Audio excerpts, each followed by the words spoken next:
Salut tout le monde, c'est Prénom Coulade sur une petite figurine de SAO aujourd'hui du Sword Art Online. Donc je sais, j'en fais pas très souvent, tu vas être très surpris d'en voir.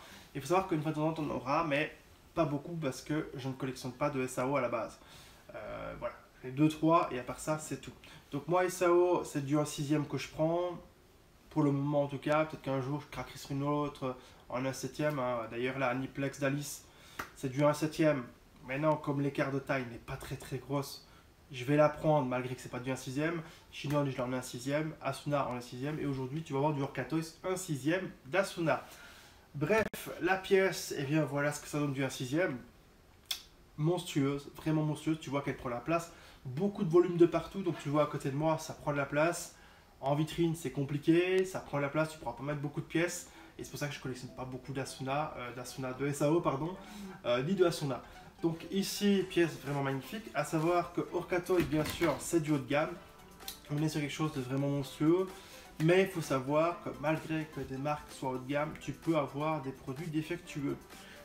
On a eu ceci avec la Asuna, puisque la Asuna est arrivée avec le buste dégueulasse, vraiment dégueulasse. C'est de la peinture blanche aujourd'hui, donc tu vois encore plus sur la peinture blanche, la saleté. Et il faut savoir que, bien heureusement, j'ai frotté, j'ai récupéré la saleté. Ce souci que tu vois là a causé pas mal de problèmes chez des collectionneurs, puisque il y a un bon paquet d'Asuna qui sont arrivés et bien sales au niveau du buste tout simplement. L'ami Anthony par exemple a eu ce même souci. Si vous voulez en savoir plus, allez, n'hésitez pas à aller voir le lien dans la description, ça vous mettra directement à la première vidéo de sa Asuna sur sa chaîne. Donc vous verrez qu'il a eu des soucis aussi. Il vous a fait des vidéos suivies en plus par rapport à comment il a fait régler le problème, etc. Donc c'est très intéressant. Et il faut savoir que lui, par contre, n'a pas eu cette même chance, lui comme d'autres. La peinture avec la saleté dessus, la peinture n'était pas sèche. Le mec a sali avec ses mains la pièce. Et bien, la saleté a séché dans la peinture. La peinture était encore fraîche quand le mec l'a eu en main avec ses doigts sales. Alors, je ne sais pas ce qu'il avait fait. Il a peut-être fait la vidange de sa bagnole ou quoi en même temps. J'en sais rien. C'est vraiment bizarre. Mais ça ne devrait pas arriver. On est d'accord, c'est du haut de gamme, ça ne devrait pas arriver. Chez Banpresto ça n'arrive pas, pourquoi ça arriverait chez des trucs, des marques qui font des pièces à des prix aussi colossales?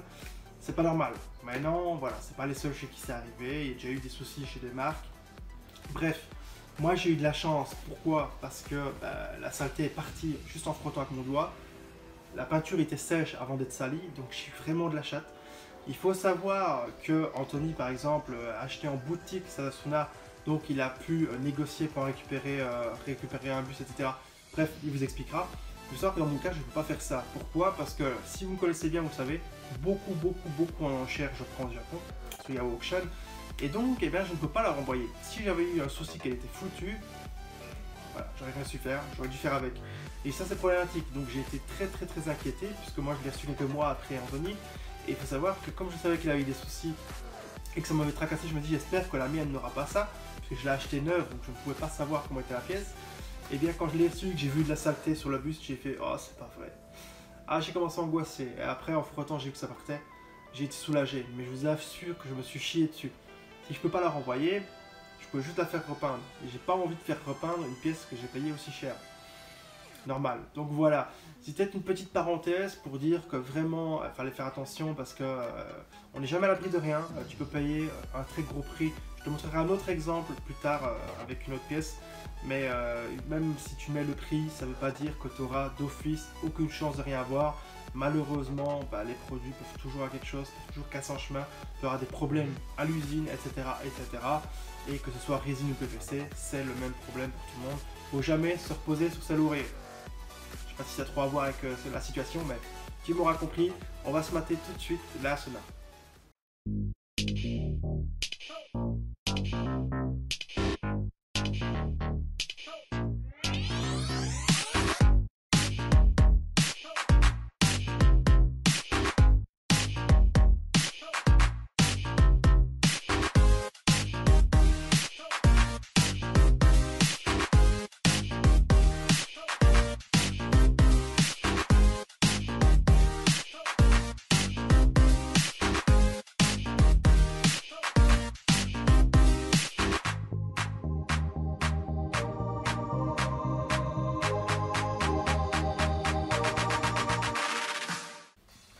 Les amis, nous voici donc sur la Asuna en 1/6. Elle est juste magnifique et immense puisque elle est en pose dynamique en 1/6 avec une grosse chevelure et tout.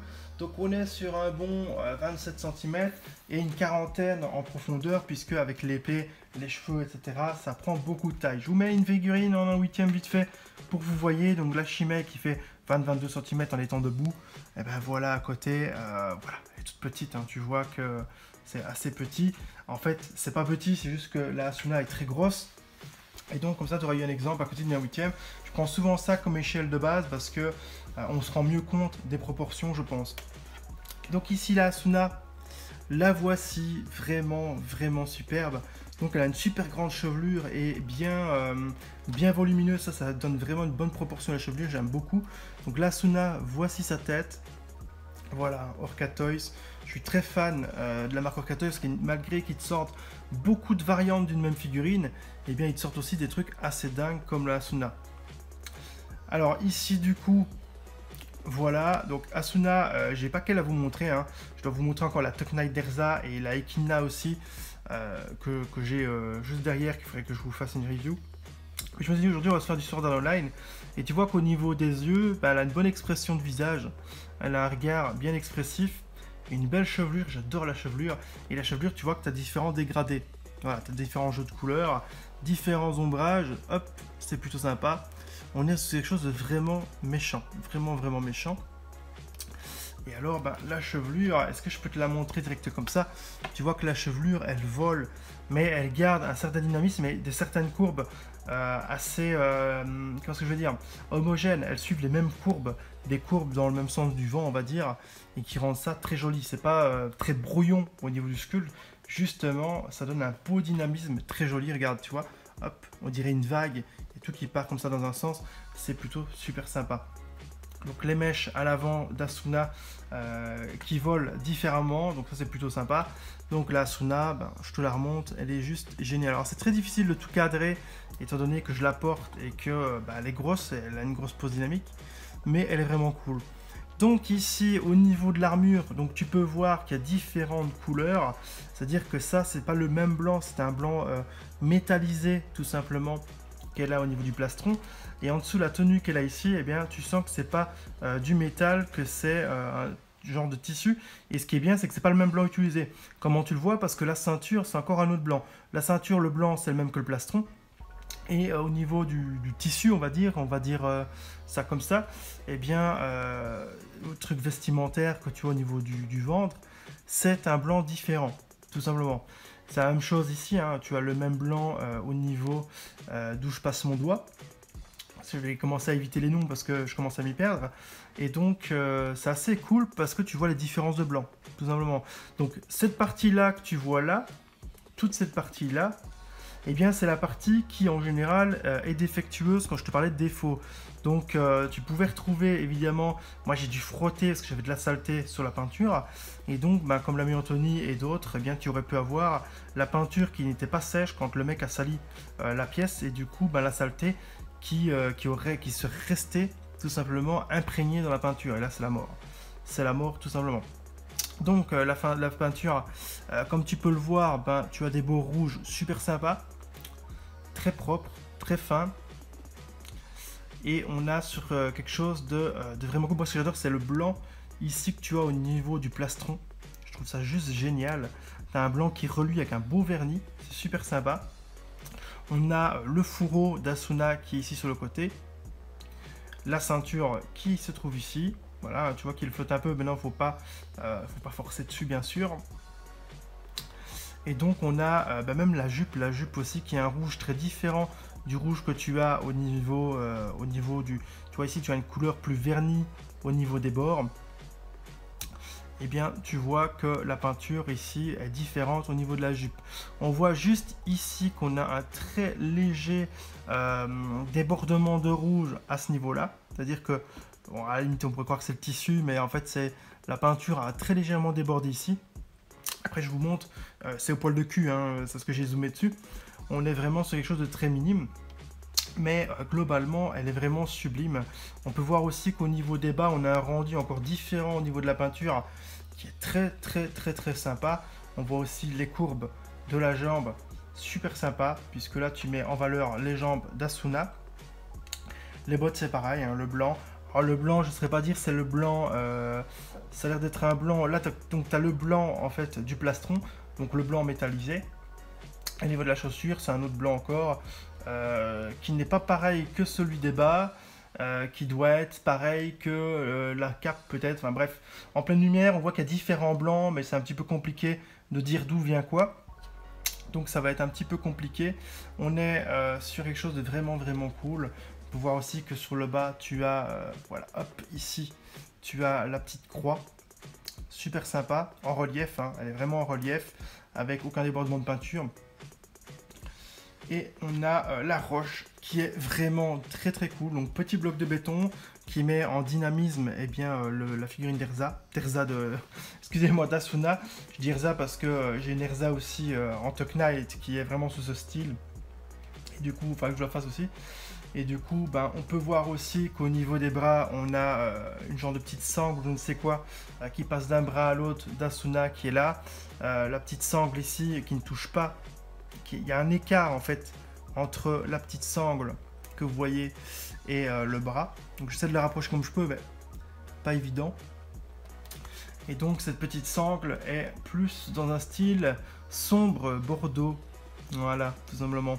Donc la petite sangle qui est aussi de l'autre côté. On peut voir aussi que de ce côté-ci, alors je suis désolé, hein, j'essaie vraiment de faire de mon mieux, mais c'est pas évident. On peut voir la petite main d'Asuna, très sympa. Voilà, qui suit un dynamisme aussi avec sa cape. Et on a aussi l'épée d'Asuna, donc la rapière, hein, tout simplement, qui est vraiment superbe, vraiment superbe. Donc on a aussi une espèce de métallisé. Ah ben oui, attends, je peux te la retirer, hop. Donc je vais la poser, je vais la retirer et on va regarder ça tout de suite. Donc voici, ça va être facile, voici la rapière. Voilà, on a différents jeux de couleurs, super sympa, un effet un peu métallisé au niveau de la lame qui est plutôt cool. Même chose pour le reste, tout simplement. Alors, j'essaie quand même de mettre le focus. Voilà, là ça va mieux, il ne faut pas que je me mette trop près de l'objectif. Et donc tu vois que la rapière, elle est vraiment très cool. Après, elle est quand même grande, hein, vraiment très grande. Donc elle est juste à glisser, tout simplement, hop, dans la main d'Asuna.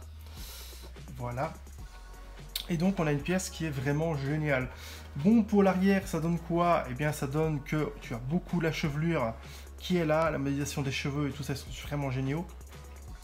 On a l'arrière du fourreau qui est ici, plutôt cool.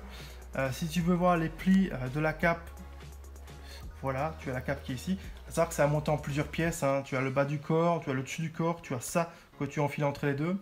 Donc c'est plutôt facile à monter, hein.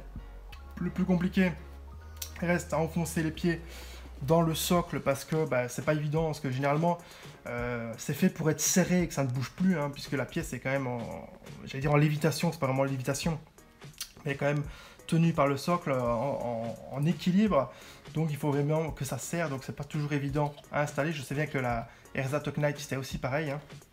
Et donc vous voulez voir un petit peu le fessier évidemment d'Asuna, le voilà. Donc on a une culotte assez fine, très prononcée, enfin du moins c'est ses fesses qui sont surtout prononcées dans ce cas-là. Et voilà, tu as quelque chose de très fin. Là tu vois que tu as des belles cuisses, hein, puisque on a quand même bien les cuisses d'Asuna en avant, même si ça monte pas trop la jupe, et ça c'est plutôt cool. Bon, elle aurait pu redescendre plus, mais je veux dire, c'est qu'il n'y a rien de... Il n'y a pas trop de fan service, et ça c'est plutôt cool. On a mis vraiment en avant Asuna en pose dynamique de combat. Et on n'a pas essayé de dire, bon voilà, rince-toi l'œil. Après évidemment à l'arrière, tu vois super bien le reste de son corps, entre autres, mais c'est pas fait pour, puisque globalement c'est très sobre, et ça c'est plutôt génial. C'est plutôt génial parce que Asuna, je peux comprendre que des fans aiment bien le fan service. Maintenant, dans ce cas-là, je préfère vraiment ce style de figue. Donc, comme tu le vois, ce qui est cool, c'est que la Asuna est très dynamique et très grosse. Plus le socle, il la met très bien en avant. Et le truc qui est vraiment cool, c'est qu'elle a une expression de combat. Voilà, elle a vraiment cette expression de combat. Elle rend vraiment bien en valeur. Très joli rendu. Donc malheureusement Orcata ils ont fait quelques petites merdes avec les productions. Donc s'il y en a qui ont eu des soucis, bah, j'espère pour eux qu'ils auront, comme l'ami Anthony, récupéré eh bien, une partie de remplacement ou quelque chose comme ça, en tout cas qu'ils auront pu résoudre leurs problèmes. Donc, moi j'étais très heureux de ne pas avoir un gros souci puisque j'ai fait partir à la merde que j'avais sur la figurine en passant le doigt dessus, donc c'était plutôt cool. Et donc on est sur une pièce vraiment géniale. Savoir que eh bien, la plaque que tu as de torse, hop, qui est là, eh bien, il y a un écart avec le corps, elle est vraiment placée au-dessus du corps, tout simplement. C'est-à-dire que c'est pas moulé avec, hein, c'est vraiment une pièce qui a été rajoutée dessus. Et ça, c'est plutôt génial. Donc le dos d'Asuna, je ne sais pas si je l'avais montré, le voilà. Donc je le montre un petit peu comme je peux. Et en fait, bah, elle est vraiment géniale, hein, elle est vraiment sérieuse. Ce que j'aime beaucoup, c'est le fait qu'on a différents blancs pour la Asuna, donc ça c'est génial. On est sur une magnifique pièce et on peut voir que ben voilà, tu peux la mettre sous différents angles, ça rend vraiment bien. Et donc bah, la tête d'Asuna, super expressive, voilà, expression, on voit bien qu'elle est au niveau, elle a vraiment cette expression de combat qui est plutôt cool, parce que souriante et heureuse en combat, c'est pas vraiment son trip, hein, puisqu'à la base c'est en train d'essayer de survivre, on rappelle dans SAO. Donc c'est plutôt vraiment cool. Donc j'espère que la pièce vous aura plu. J'aurais été pas trop long. J'aurais essayé de montrer un maximum. Mais alors c'est pas évident au vu de la pièce, au vu de la taille de la pièce. Et tu vois qu'au niveau dynamisme de jambes, c'est une tuerie. C'est vraiment une tuerie. La personne qui a sculpté ça est juste géniale, quoi. Au niveau modélisation, c'est terrible. Tu vois que la pose dynamique avec le pied en l'air relevé, bah, c'est cool parce que ça donne un côté appui en arrière, en retrait, prêt à repartir au combat, je ne sais quoi, enfin bref, c'est pour laisser un peu l'imagination aussi. Et tu vois du coup que tu as une pièce vraiment terrible. Donc évidemment, je vous montrerai encore du SAO, promis, puisque j'ai du Shinon aussi à vous montrer en 1/6, mais plus tard, normalement, je vous montrerai aussi une Alice en Aniplex que je suis sûr de prendre. Donc voilà, j'ai rien de plus à vous dire sur cette pièce, hein. La pièce est juste sublime et complètement folle.